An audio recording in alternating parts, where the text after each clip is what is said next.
y'all, Chrissy here from Chrissy's Clucky Chronicles. Been a little bit under the weather, so I haven't been out here visiting my fluffs in a few days. Yeah, I know, you're mad. Anyway, we've had nothing but mushy ground from rain. It's been absolutely horrific, gross, and everything else. With that being said, I'm gonna go ahead and let's start talking about getting you into chickens, ducks, quails, and do you want to start chickens, ducks, or quails? And what do you want to do? Let's start with chickens first. I'll talk about that, and then by the end of the video, I guess you guys will decide, yeah, I do want to start some chickens. Anyway, subscribe, join us, like, and share. Here we go. All right, now, hatching fluffy chick babies is all up to you. First things first, what kind of chicken do you want? Do you want a Rhode Island Red? You gotta know the breed and the type of the breed of chicken that you want. Like Binky, she's not quite laying eggs just yet because she was hatched in late October, but she's gonna start laying some eggs pretty soon. And she lives out here in the quail barn because she thinks she's a quail. We did try to put her out there on the big yard with the other babies, but they picked on her too much. And sometimes it's just better to just let them stay where they're more comfortable. And I've got a big enough quail barn. You can hear them screaming out there. I've got a big enough quail barn that Binky lives with her sister Mickey, and she can just live happy out here, and I really don't care. Do you care? I don't care. You doing all right? Yeah. So first things first, decide what breed of chicken do you want. Everybody's going to be online telling you to get this breed of chicken, that breed of chicken. Do your own research. Look it up. Heck, YouTube, all of the Google, everything will tell you what breed of chicken lays how many eggs. Your average chicken lays anywhere from 160 eggs to 200 eggs a year. And then you've got breeds that lay daily. So how many eggs do you want to get? What kind of chickens do you want? What kind of chicken breeds do you want? Are you looking more into the egg laying type? Or are you looking more into the pet type? You know, what do you want? Chickens have attitudes, so be very mindful. This is the first step. What breed of chicken do you want? Ain't that right, Binky? Are you ready for Mama to put you back down so you can run along with your quail family? Now, once you decide what type of chicken, quail, duck, whatever it is, feathered, that you want to hatch, and you know the breed, you want to make sure that you get fertilized eggs. Now, you have to have a roux to have fertilized eggs. These eggs right here, I can almost guarantee that they're not going to be fertilized because they came from one of my quails that none of the roux want anything to do with, and she just drops her eggs randomly. She doesn't put them in a clutch. She doesn't put them in the nest. So if I wanted to test that theory, what I would do is I would wipe it off with a dry cloth, inspect it with a light, make sure that there's no cracks in it before I even decided to put it in an incubator. So same goes for chicken eggs. If you don't have a rooster fertilizing chicken eggs, like if you don't got a roux that's jiggling these hens, 9 times out of 10, you are not going to have a fertilized egg. You can't just go to a grocery store and grab up an egg that's been refrigerated, washed, and all that stuff and think, oh yay, I'm going to get an egg from the grocery store and I'm going to hatch this bad boy. No, chances are probably not. It's probably too cold. It's probably been washed and had some issues.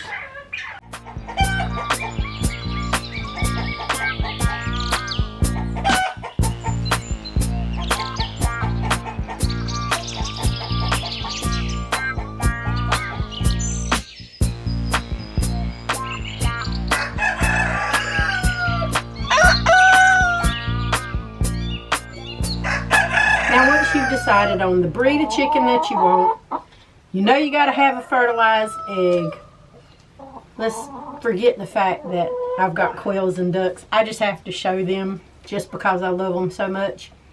Let's talk about eggs and what type of eggs that you want to try to hatch. Everybody's going to tell you everything. They're going to tell you everything. They're going to show you everything. Great. Whatever. You got to decide. You got to decide, what do you want to do? How do you want to do it? Am I ready? Okay, so let's look at some eggs here in the baskets.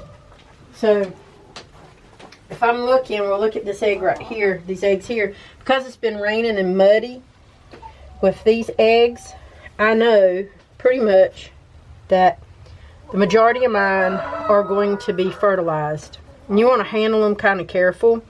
You want to inspect and make sure that there's no cracks. And how I also do that is also by candling. I will put a light under at the bottom and I'll highlight this egg on the inside to see if there's any cracks. I will take a dry cloth, because see all this nasty poo stuff? I will take a dry cloth, don't wet it. And I will scrape all that poo-poo stuff, chicken poopy off as much as possible. What I want to do is to make sure that I have some good eggs that are nice and rounded. You can hatch these too, but I don't want to get any odd, misshapen, or weird eggs, because I don't like to do that. I've had problems with chickens having issues before. And see how muddy this is? I want to try to go for as clean as possible eggs as I can. So am I going to collect eggs for hatching today? Probably not, because it is so muddy outside. I want to wait. That one's not too bad. And I know that if I get eggs that are different colors, that I will probably be dealing with my Easter eggers, olive eggers, Americanas, and the ones that lay the rainbow colorful eggs. So am I going to be gathering any eggs today? No, probably not for hatching. So we'll try that again. Once it dries out, we'll clean up a little bit of things in here, make sure that they're not bringing in too much mud into the barn, because these eggs that are so muddy like this, if I don't get all the pooey stuff off of it and I put this in my incubator, I can actually introduce bacteria into the egg and cause harm to my little baby chick. And I don't want to do that. So we're going to try again tomorrow. But I do need to collect some eggs, and I do need to wash these, and these will be for consumption. Now there's myths and wives' tales and all kinds of things that will tell you about the shape of the egg will bring forth a male or female. I can't guarantee you that, and I'm not going to guarantee you that because I don't know. The DNA is made up inside, so girl or boy, who knows? I know some people have said they've hatched them these shapes of eggs and they've gotten roosters. They've hatched these shapes of eggs and they've gotten hens. Great. I'm glad you tried that experiment. I don't do that. I just take the eggs that I like from the hens that I like and the breeds that I like, and I just simply hatch. Because when you have hens out here like I do in a mixed flock, and I have 2 Rhode Island Reds, an Easter Egger, and an Astrolop Rhode Island mix. They've got their own little girlfriends that they like, and they're going to jiggle as many as they like. So I get a mixed bag and mixed breed. If you want to stay true to your breed, and you only want to breed a certain type of hen, then you need to get a certain type of rooster that will be an olive egger, an Easter egger, or whatever, and you need to get the hen of the same breed if you want to stay true to the breed. If you just want to have a mixed variety of hens and roos and eggs and just have a fun old party and see what you get as far as rainbow colored eggs, then you need to get mixed breed of chickens. So I hope that helps. Ooh. We got to go get some hay and just put out a bunch of bales out here and soak up all this mud for my babies so that they don't have issues with their little tootsies. Ain't that right, Lynn? You don't care. You're mad at me already. Yeah, well, you shouldn't have bit at my little girl. Anyway, they're cleaning, and we do not want mites and issues out here, so we got to go get some bales of hay. Ooh, okay, hope I can find some. Now, when it comes to what kind of chickens do I want, we're getting ready to start hatching some chicks, and I'm going to show you guys step by step. Alright, so March 3rd, mark your calendar for the YouTube channel, because that's what we're going to do. If you want to start hatching chickens and you just want some mixed bag of backyard breed of chickens, this also works for regular stay true to your breed chickens as well. You want to make sure that you've got enough room for them. Where are you going to put them? What kind of coop are you going to get? Do you have free-ranging activities you would like to get? They're biting my leg. Free-ranging activity, do you want a free-range yard? What kind of things are you going to do?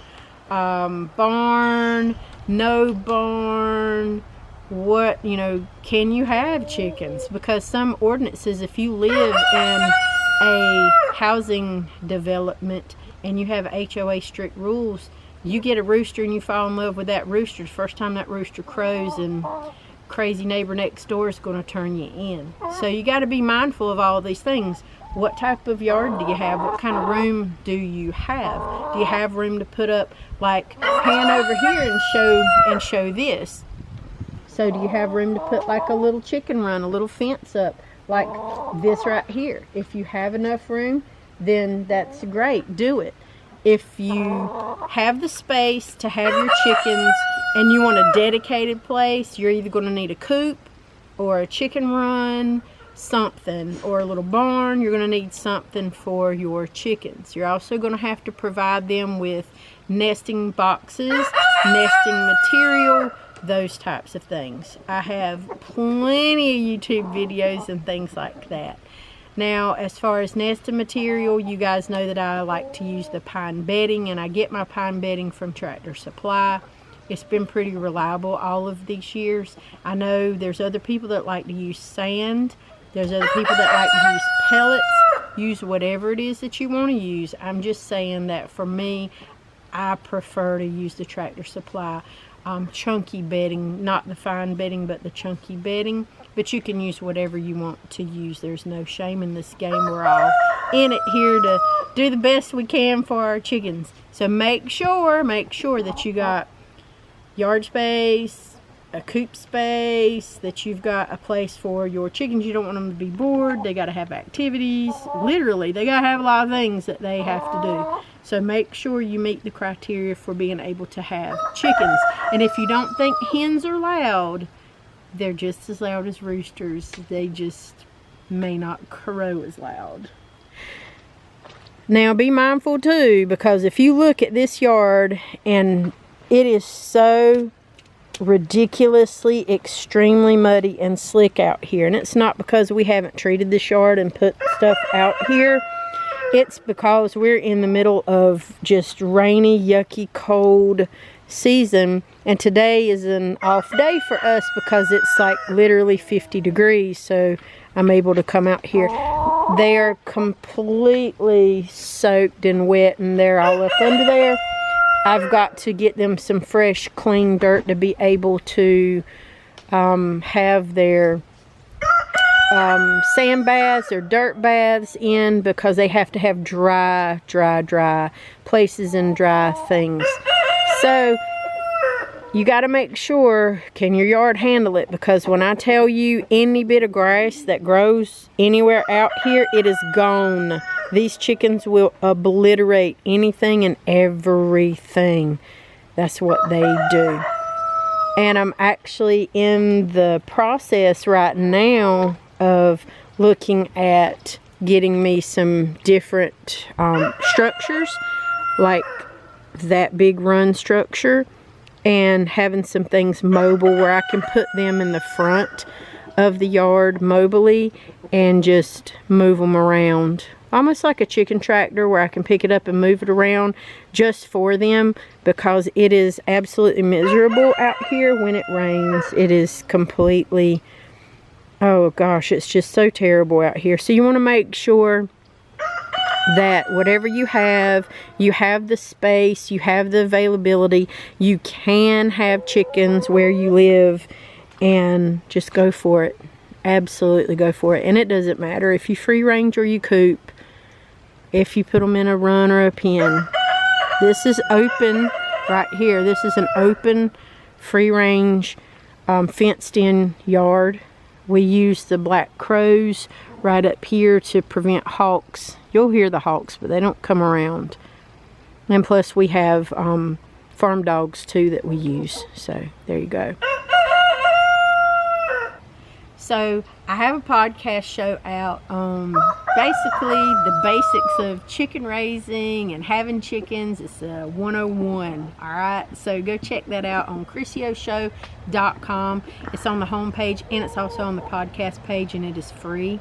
So go listen to that. It's not very long, probably about 40-45 minutes worth of good information, just so you can encourage yourself. Like, I have a place where I can have chickens. I don't have any laws or ordinances or anything against me having chickens, so now I'm ready to start. So I try to be absolutely honest and upfront with people as much as possible, because I think we need that. There's so many marketing people out there, and there's so many people that are clickbaity. It's hard to decide what's right and what's wrong. I try not to do that. I try to be extremely honest.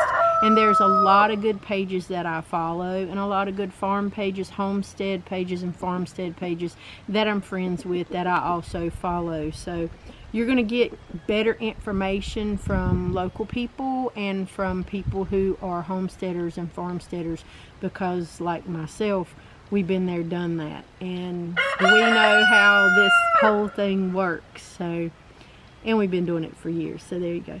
Anyway, go listen to that. Go check out on the website. I have a brand new youth-friendly page where if you have kids and they're little readers and they like to read little books, I have some free downloadable reading pages and some free little books that are there. 2 books on there for right now. And I have some free downloadable coloring pages there. Just try to be family friendly, because mostly homesteading and farmsteading, we're all about family friendly and doing that kind of thing. We have fun along the way. But anyway, the series of hatching your own eggs starts on March the 3rd. So be sure to mark your calendar, because that's when it starts on YouTube. I don't know what your problem was. Y'all quit fighting over there. Y'all stop that mess. Crazy. Charlie, was you fighting with them girls? Stop fighting with them girls. Anyway, March the 3rd, we're going to be on the YouTube channel. I'm going to be collecting and gathering eggs, and I'm going to show you what we do, how we do it, all the steps. The blog will also be out in written form for you to read it step by step on March the 3rd as well. So be sure to follow along, because I want to get you guys to understand that you can do this. It's not that hard. People have been raising chicks and doing things for thousands and thousands and thousands of years. So let's just start with the basics of what we got to do, and I will catch you on the next little vlog, and we'll talk a little bit more about incubation, incubators, letting a hen do it versus doing an incubator. And we'll kind of cover some of those little topics leading up to March 3rd. My job is to encourage you, and I think you can do it. I can do it. You can do it. It's super easy. And then you get a yard full of happy, loud, fluff babies. Anyway, I appreciate y'all. I heart y'all great big. Thanks for liking, subscribing, and sharing the Chrisio's Clucky Chronicles. Don't forget to sign up on the website too at ChrisioShow.com. I heart y'all great big. Bye.